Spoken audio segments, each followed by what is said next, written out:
to say. It's awesome when I get to see you guys twice in 1 week. But there's so many incredible women from around the world that have so much to say. They inspire me every single time. Irene Pace. That's who's coming on soon. A friend of mine, shout out to Harriet, said, Sandy Joy Weston, you have to meet Irene. And when you do, you will fall in love with her. Now, you would think I had someone on like Irene multiple times, me being in the mental and physical fitness business, but I haven't. So Irene is going to talk to us about, yes, our relationship with food.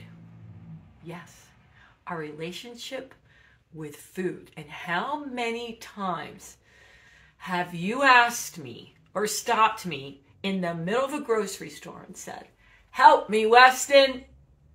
I eat healthy, I work out, I meditate, but for some reason, I just can't get that body that I would feel so good in. Most of you, let's just throw it out there. It's yo-yo dieting. I get it. You get frustrated. You hear about the latest and the newest thing, and you try it out, and then it doesn't work. But you really didn't get to the root of your relationship with food and why you're really eating what you do. So I want you to just let yourself off the hook, all right? There's a lot of reasons, and I know when Irene comes in here, she's going to clear a lot of it up, but I don't want you to feel guilty, and I don't want you to feel bad, and I don't want you to beat yourself up. Maybe you just weren't sure of how to go about it. You know, it's with food is that when I eat, and I do eat, and I love food, I'm a foodie, I enjoy my food. There she is. I was just going on forever about you and food. Hi. Hi, Irene. How are you? How is Canada? Well, we're a little smoky up here right now, as you may have heard, but otherwise we're doing well.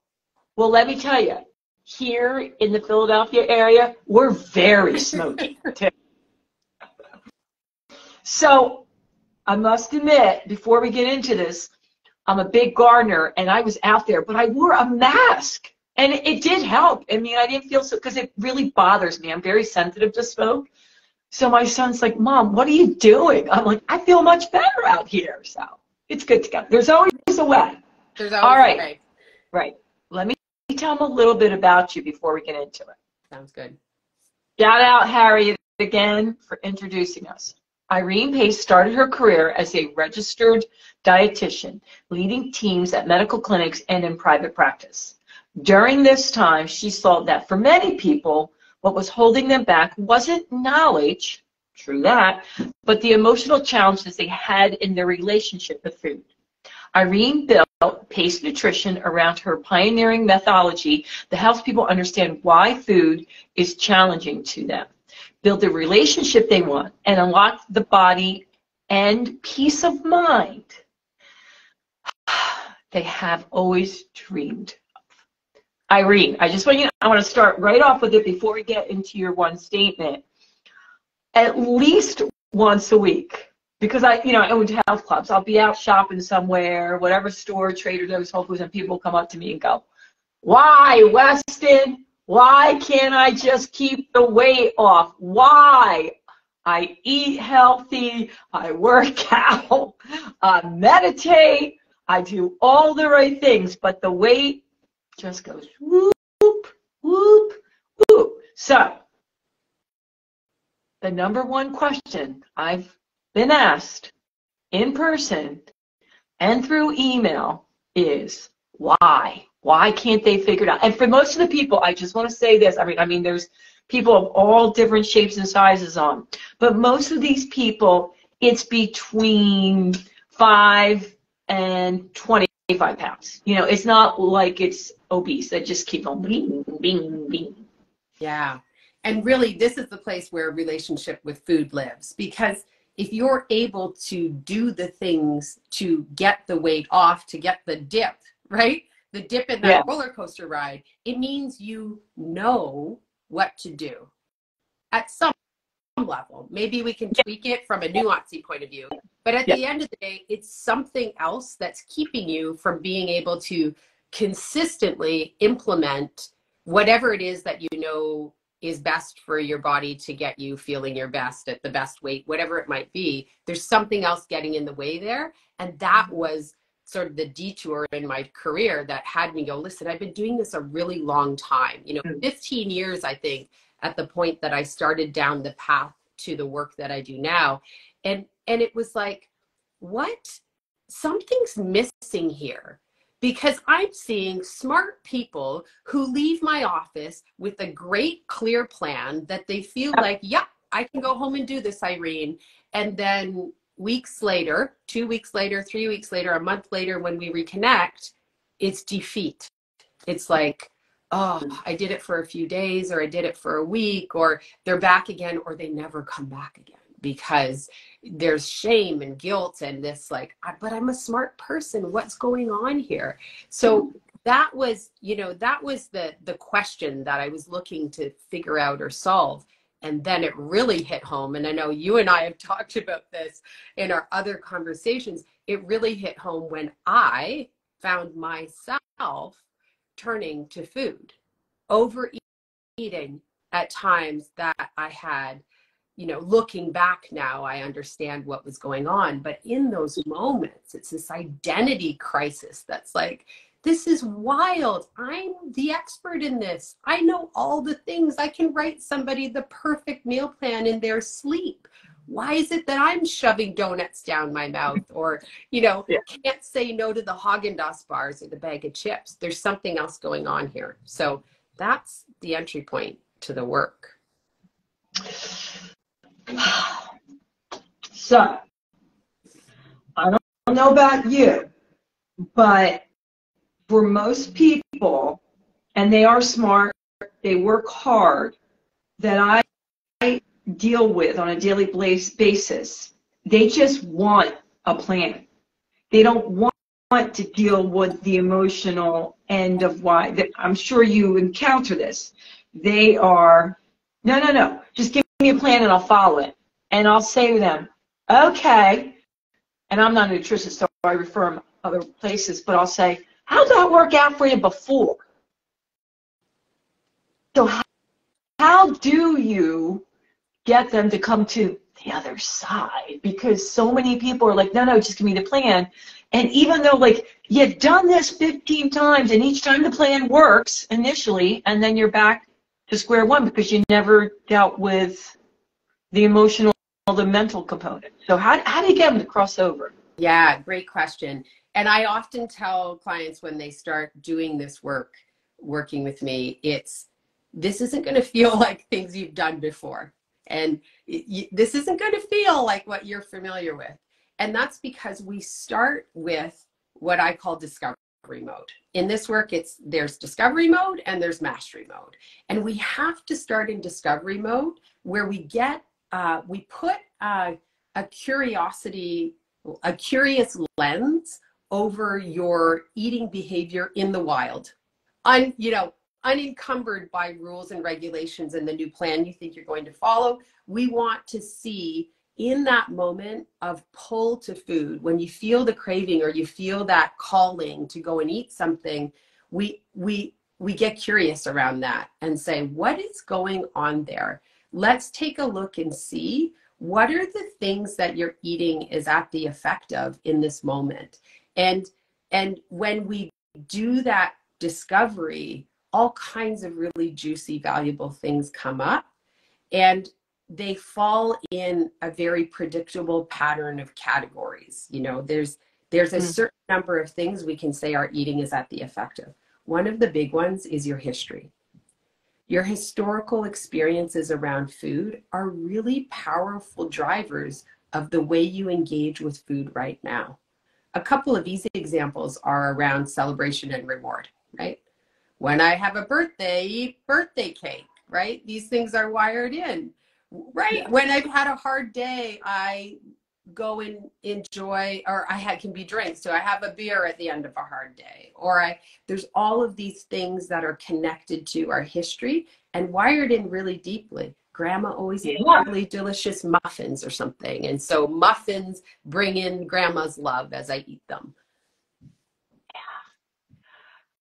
I love muffins. So I was thinking of that because I'm very fortunate. I'm not an overeater, and I really do take my time with food, and I like to place it out, and I have my whole experience.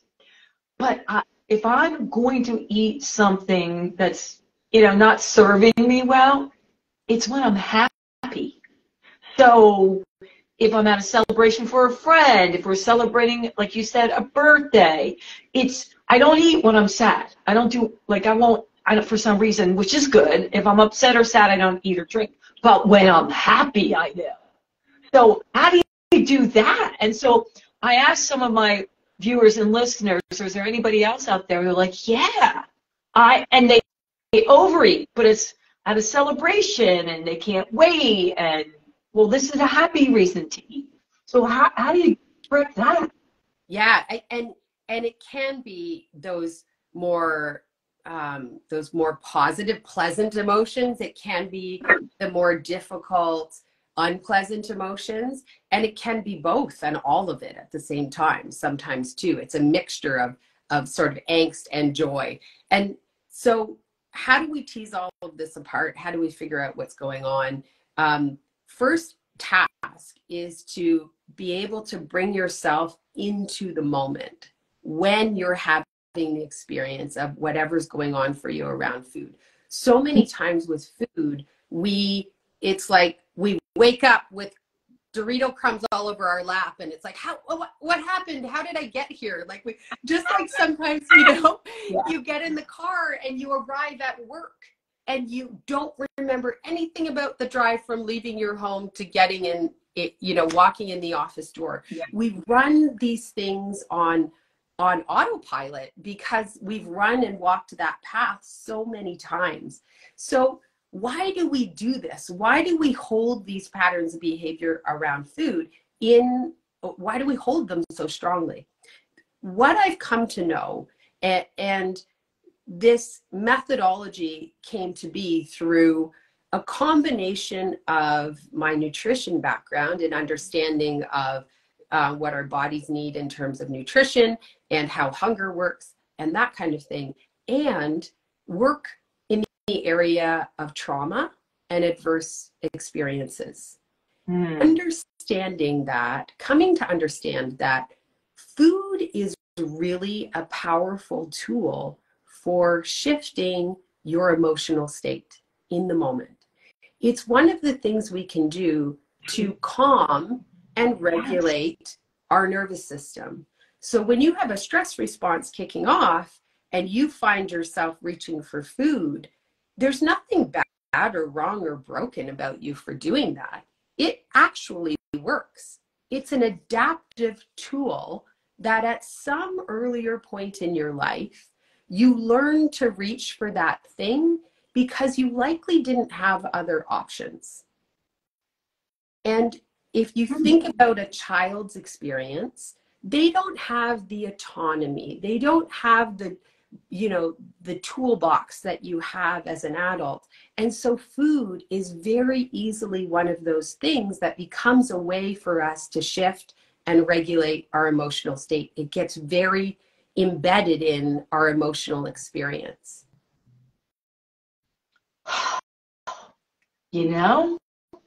I'm thinking about it, and there are times, yes, it's celebratory and it's happy, and so you're having drinks and you're having food. But I think there's other times, and I'm being really honest with myself, I think I deserve that. I earned that, whatever it is. And I like that you said in that moment, it is making me feel something. Like, see, I am worthy, right? I deserve that, whatever I'm eating. You know, for me, it's salt. I love salty things. And, but, okay, so I come to that conclusion. I just had my aha moment. Yeah. The other women are saying, that's me too. It's probably not just that, but I deserve that. I worked hard. If you knew what I did at work, whatever. Yes. Kids, I deserve that glass of wine. Now what? Now what? And it's like a long thing, but what can you tell yourself to do in that moment differently? Like go do a dance reset instead of dance around? Yeah. So great question. And here's the first reset, if we want to call it that. The first yeah, I like that. The first reset. First reset. The first shift in understanding of this whole food thing, this whole food struggle thing. The first thing is, and if you're listening, tune in a little bit, lean in a little bit, and take this one in, because at first it might feel a little confronting, and there's going to be a voice that kicks up to argue back to what you hear in this moment. And I invite you to kind of get curious about what that voice says to you. Here's what I'm going to tell you is the truth about your food behaviors that you wish you could do away with. Okay. Every behavior is an attempt to solve a problem, even if it's not the best solution.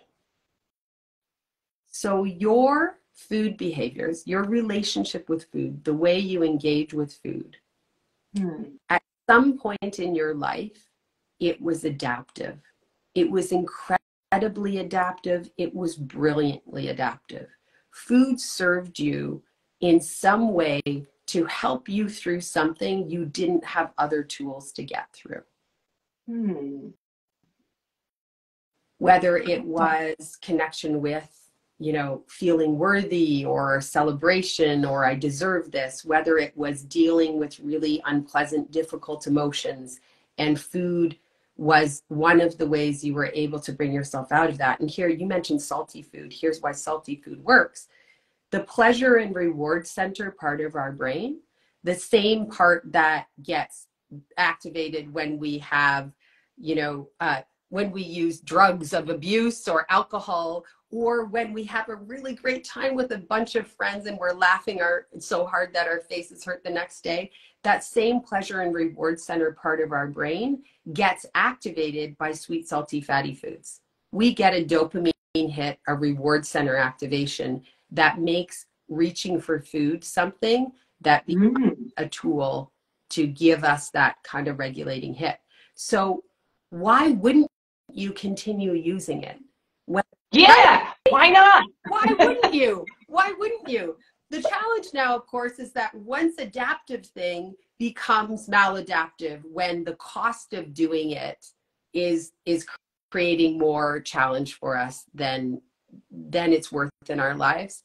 And you're now older, wiser, greater sense of autonomy, probably more resources available to you, whether it's the types of foods you can buy or choose, whether it's the financial resources you have, whether it's the people you have in your life, more resources available to you to address the underlying thing in a different way. So recognizing the brilliance in the adaptation of the part of you that found food is step one. It was brilliantly adaptive that you turned to food. Now we're going to call on the same part of you that found that adaptation in the first place to adapt to your world now.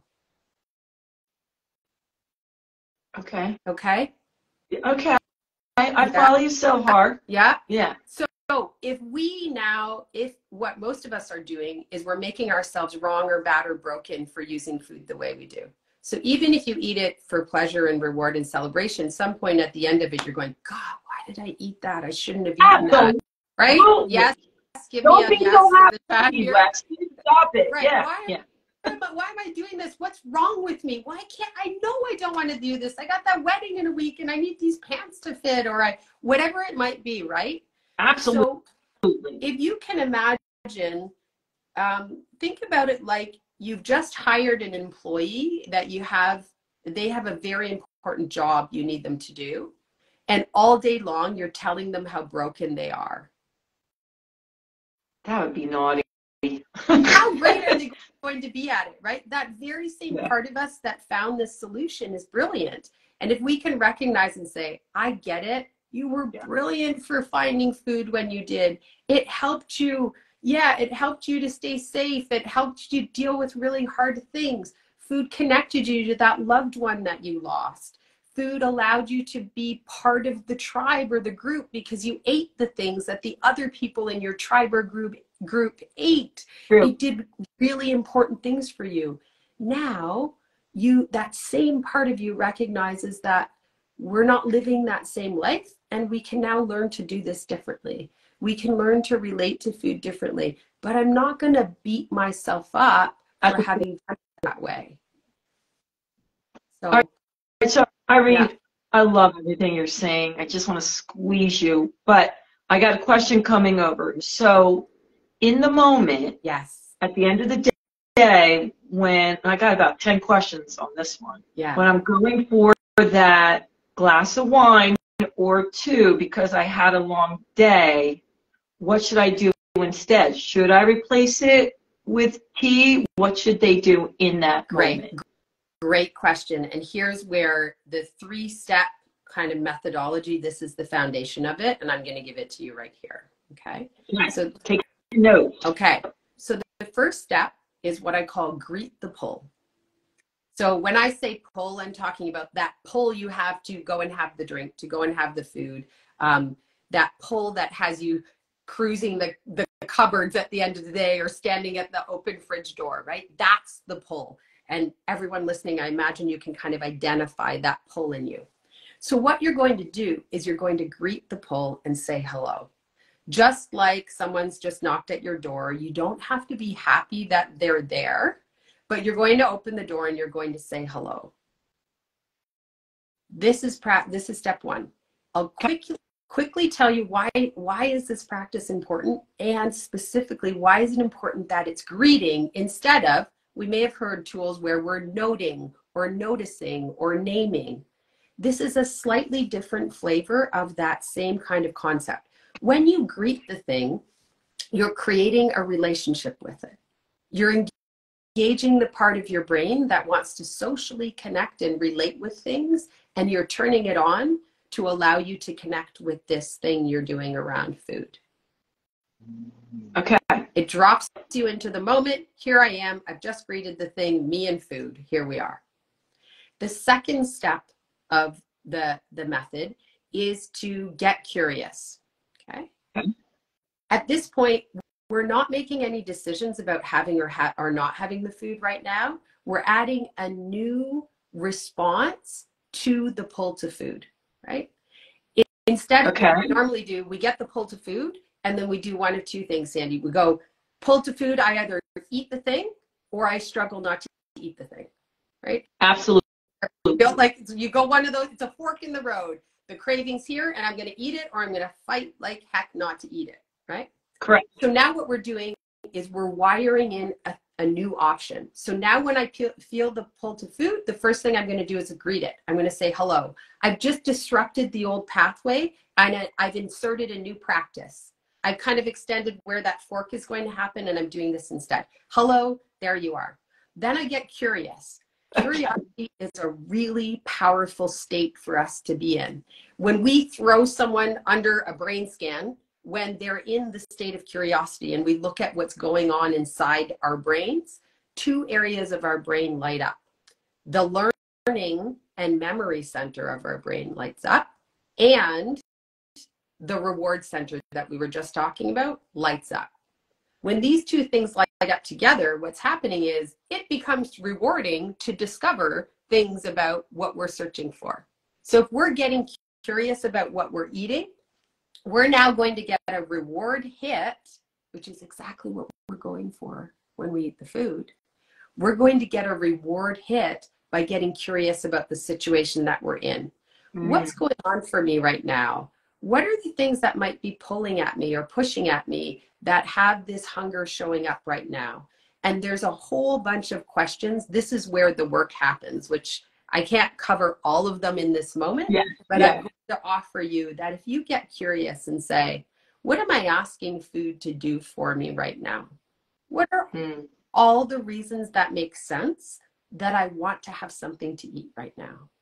I'm tired, I'm hungry, my favorite donuts are on the counter in the coffee room. I just had a really stressful call with my boss. The dog just pooped on the living room rug and I have to go to a meeting, or I have to. So what are all the things that are present in that moment? You get curious about them and collect them up. The third step is to give permission.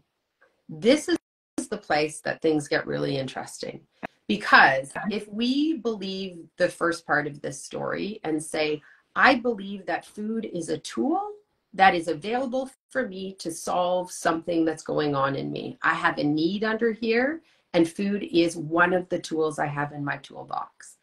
Permission to eat it if I feel like that is the solution I need right now. Permission to try something else and experiment and say, what if I go in, what did you say? Go and do a dance of some sort, or I go and... I dance like that. I dance around. Dance around. What if I do that? What happens if I do this? You're in experiment mode and see what changes, what shifts.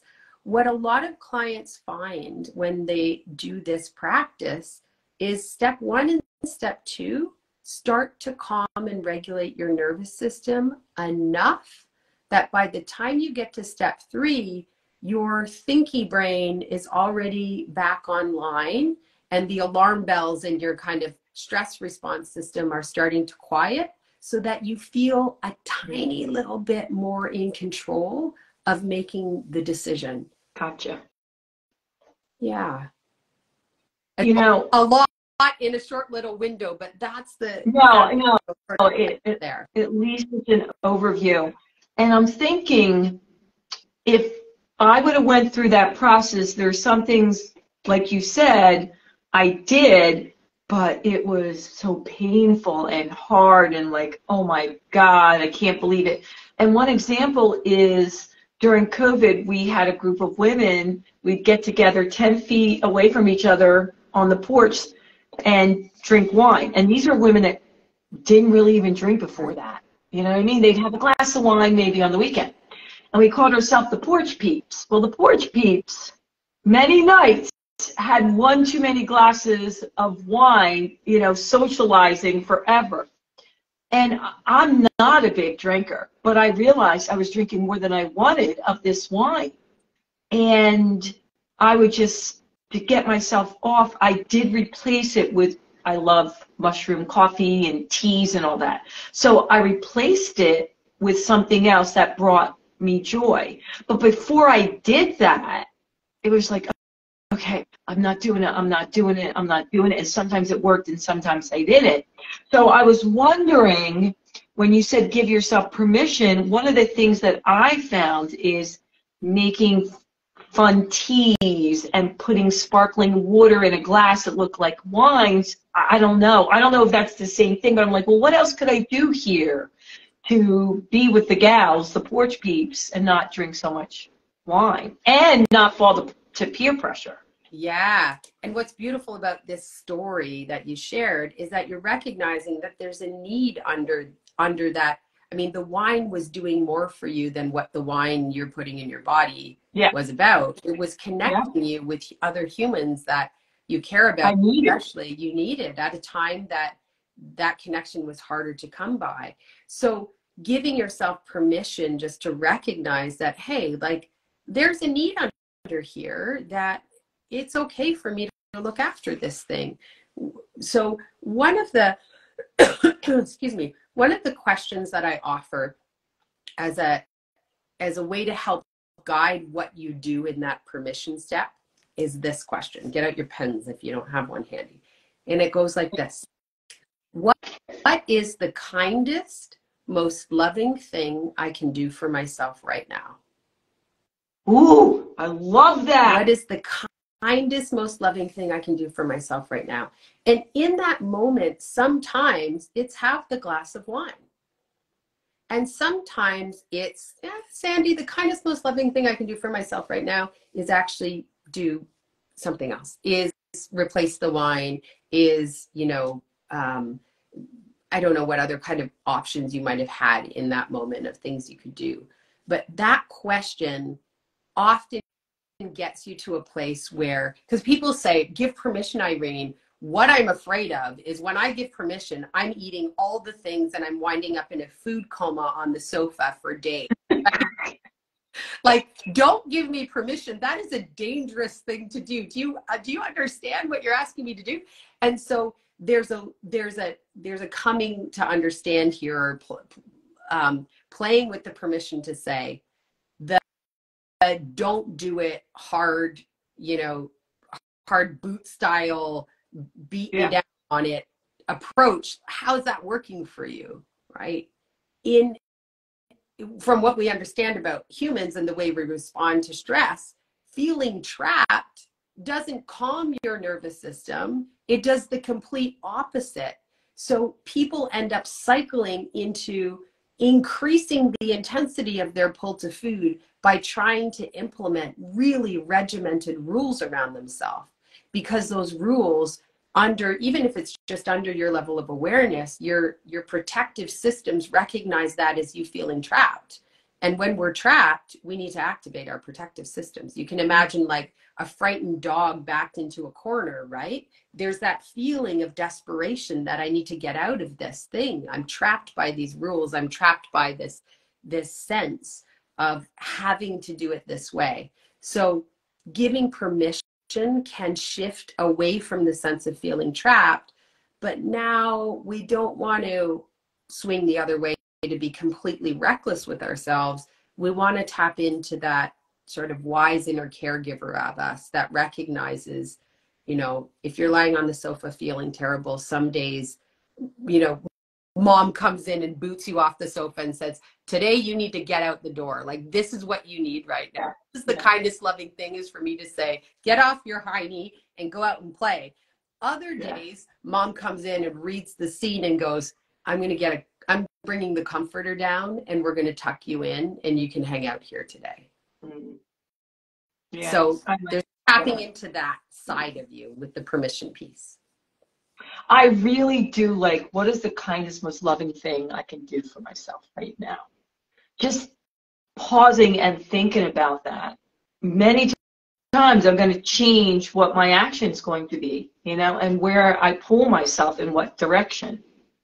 And I think I was doing that in a way, not knowing I was doing that when I was saying what would serve me well, which was switching to sparkling waters. I even got so creative, I would look forward to, I put strawberries in it and oranges because it made me smile. It made me happy. And researching fun teas. So that wasn't a big step for me. All right, Irene, this was awesome. I really appreciate you spending the time with us. I love everything you said. I believe there isn't a person out there who couldn't benefit from hearing this. So here's a few things. Don't worry if you didn't tune in from the beginning or you didn't hear it. When I'm done here, I will record everything and put it on every platform. And Irene and I would definitely appreciate you sharing, rating it, and liking it. But before we go, Irene, if they want to work with you or find you, how can they? Yeah. Well, you can find me here on Instagram, or my website's a great place to go as sort of a hub of what's going on and what things I have going on and how to reach out to me. It's Irene at, I'm giving you, right. It's irenepace.com. I was going to give you my email, but irenepace.com. And you can find me over there. Thank you so much for having me. Welcome. And you do work individually with clients, don't you? I do work individually, and an interesting project I have going on that some of your listeners may be interested in is I'm working to create a program for others who support people in nutrition to learn the method. So if you help people around food and you're looking for some of these tools to help guide them through emotional eating, reach out to me, DM me or something. I'm in the early stages of putting this together and would love to share that if that's something that you think could help you with your own clients. Yeah. That's exciting. Yeah, it is exciting. It's really exciting. Yeah. Yeah. All right, my hey, I got something to say. You know what I'm going to say. Until next time, toodles. Bye, Irene. Bye. Thanks so much.